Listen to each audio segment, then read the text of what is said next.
Buenas tardes, damas y caballeros. Hoy les traemos un momento histórico en la política española. Un discurso que ha sacudido los cimientos del gobierno y ha dejado al descubierto las grietas de una administración que parece estar al borde del colapso. En el Congreso de los Diputados, la tensión era palpable. La figura que subió al atril no era cualquier diputada.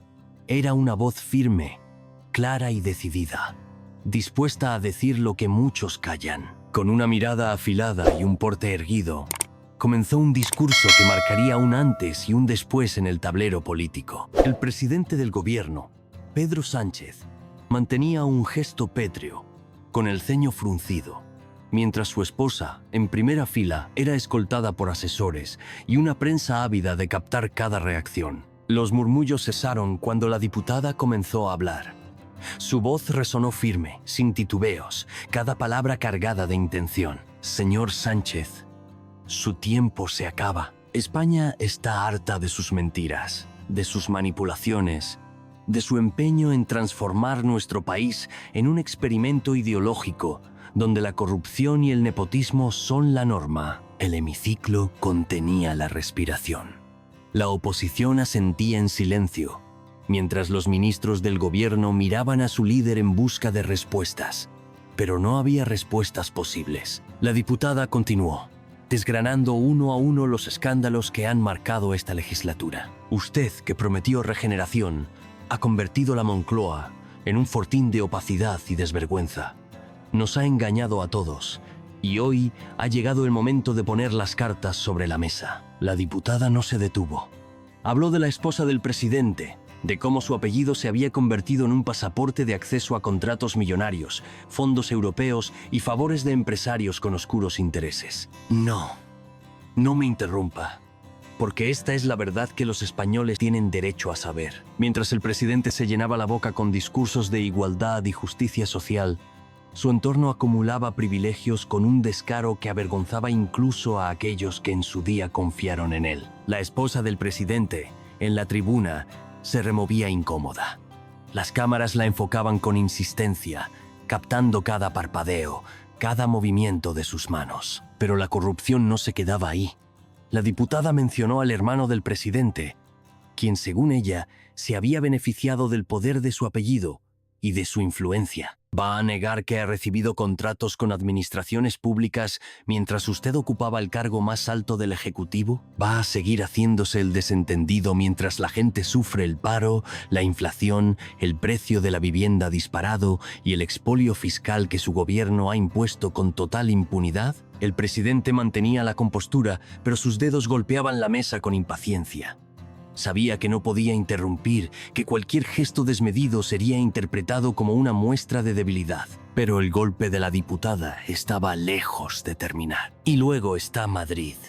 Porque si hay algo que le duele a usted, señor Sánchez, es Isabel Díaz Ayuso, la mujer que ha demostrado que se puede gobernar sin corrupción, sin sometimiento a los nacionalistas, sin el chantaje de separatistas y herederos de ETA. Mientras el presidente se arrastraba ante aquellos que querían destruir España, Ayuso la defendía. Mientras él pactaba con los enemigos de la democracia, Ayuso protegía la libertad. Y eso, señor Sánchez, le quema por dentro. En ese momento, la bancada socialista estalló en protestas. Se escucharon gritos de mentira y demagoga, pero la diputada se mantuvo imperturbable, dejando que el ruido se apagara antes de continuar. Pero no nos quedemos en el presente, porque usted, señor Sánchez, también ha demostrado que, puesto a reescribir la historia para adaptarla a su agenda, se ha convertido en un sepulturero de la verdad, un arquitecto de la mentira. La diputada criticó la obsesión del presidente con Franco, afirmando que no tenía nada que ver con la justicia ni con la memoria, sino con la manipulación y el control. Exhumó un cadáver para encubrir su incompetencia, para desviar la atención de su desastre de gestión. Pero España ya no cae en su trampa. Franco pertenece al pasado, mientras que usted representa la verdadera amenaza del presente. El impacto del discurso era innegable. Incluso algunos diputados de la bancada socialista bajaban la mirada, incapaces de rebatir lo evidente. Señor Sánchez, su gobierno es un fraude. Su mandato, una estafa. Usted es el presidente de la mentira, del abuso, del descaro. Pero los españoles han despertado. Su tiempo se acaba. Y créame, cuando caiga, caerá con todo el peso de la verdad sobre sus hombros. El silencio se hizo absoluto. Ni un solo murmullo se atrevió a quebrarlo. La diputada, con la misma firmeza con la que había empezado, recogió sus papeles y dejó el atril. La sesión continuó, pero nada sería igual después de aquel discurso. El silencio en el hemiciclo era casi insoportable. Se respiraba una tensión eléctrica, como si el aire mismo estuviera cargado de pólvora y bastara una chispa para provocar una explosión. El presidente se removió en su escaño, sin apartar la mirada de la diputada. En la bancada socialista, algunos ministros cruzaban miradas entre sí. Otros murmuraban respuestas que jamás pronunciarían en voz alta. La diputada, sin embargo, no había terminado. Su postura rígida y desafiante denotaba que aún quedaban balas en su recámara. Me han dicho muchas veces que soy demasiado directa, que no tengo filtros, que incomodo con mis palabras. ¿Y sabe qué, señor Sánchez? Lo digo con orgullo, porque en un país donde la hipocresía es la norma, donde el servilismo ha infectado las instituciones, donde la cobardía se disfraza de diplomacia, alguien tiene que decir la verdad. Y la verdad es esta. Usted ha corrompido la democracia española desde dentro. La ha convertido en una caricatura de sí misma, en un simulacro donde los principios han sido sustituidos por el cinismo más absoluto. Los murmullos volvieron a crecer, pero la diputada alzó la voz, tajante, controlando el tono con la precisión de quien sabe exactamente lo que está haciendo. Y no me hable de justicia social, porque en su España no hay justicia, y mucho menos hay sociedad. En su España, los españoles de bien son perseguidos, mientras los delincuentes son liberados con sentencias indulgentes. En su España, los autónomos y las clases medias están asfixiados por impuestos confiscatorios, mientras sus amigos disfrutan de contratos a dedo. En su España, los medios de comunicación son comprados con subvenciones millonarias para que actúen como voceros de su propaganda. Porque sí, eso es lo que usted ha construido. Una maquinaria de poder basada en la mentira, en la manipulación, en el engaño sistemático. El presidente seguía sin hablar, pero su mandíbula estaba tensa.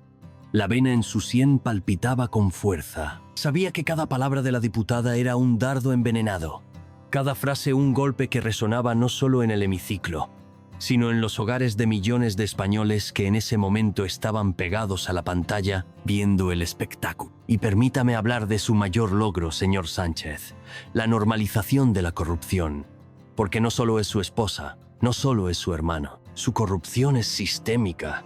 Está incrustada en el ADN de su gobierno, en cada nombramiento, en cada contrato opaco, en cada indulto a delincuentes condenados. El presidente había hecho de la corrupción una institución. La había refinado hasta convertirla en arte. Pero no se trata solo de dinero.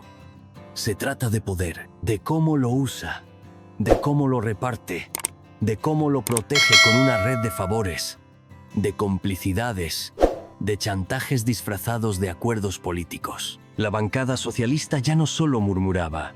Algunos alzaban la voz, protestaban, intentaban interrumpir, pero la diputada siguió sin pestañear, con el gesto de una gladiadora que sabe que tiene a la bestia acorralada. Le incomoda que hable de su esposa, señor Sánchez.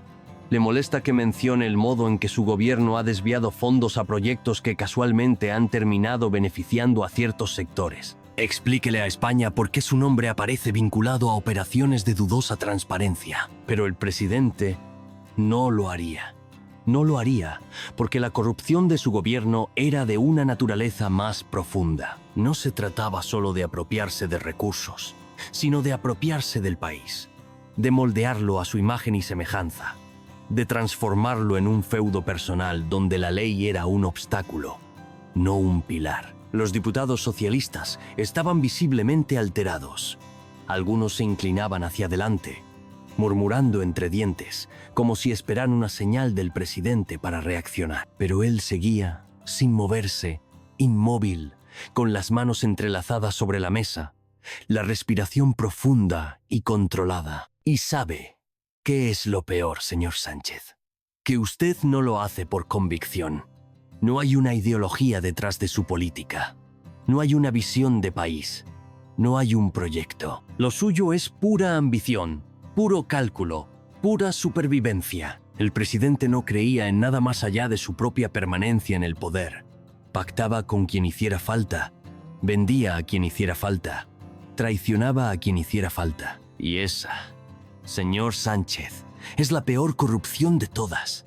La corrupción moral, la podredumbre de quien no tiene más brújula que su propio ego. El presidente parpadeó un par de veces, se humedeció los labios. La diputada percibió la señal. Era la primera grieta en la armadura del presidente y decidió rematarlo. Pero su tiempo se está acabando. Puede mirar alrededor, puede fingir que sigue teniendo el control, pero lo cierto es que hasta sus aliados lo saben, hasta quienes ayer lo defendían, empiezan a preparar su huida. La historia era implacable y a los mentirosos les llegaba su hora. El presidente podía aferrarse a su sillón un poco más. Podía retorcer la legalidad. Podía atrincherarse en su torre de marfil. Pero en el fondo, lo sabía. El castillo de naipes estaba a punto de derrumbarse. Y cuando caiga, no habrá discurso, ni rueda de prensa, ni manipulación mediática que pueda salvarlo. El silencio volvió a imponerse. La última frase quedó suspendida en el aire, como una sentencia definitiva. En la tribuna, las cámaras captaban el rostro de la esposa del presidente, tenso, casi lívido. En la bancada socialista, algunos ministros evitaban cruzar miradas entre sí, conscientes de la magnitud del golpe. En la oposición, las sonrisas contenidas revelaban que aquel era un momento que quedaría para la historia. La diputada, con la misma elegancia con la que había comenzado, respiró hondo, tomó sus papeles y se retiró del atril. Sabía que había logrado lo que quería. Sabía que ese discurso quedaría grabado en la memoria colectiva de España. Y sabía que, después de aquello, nada sería igual.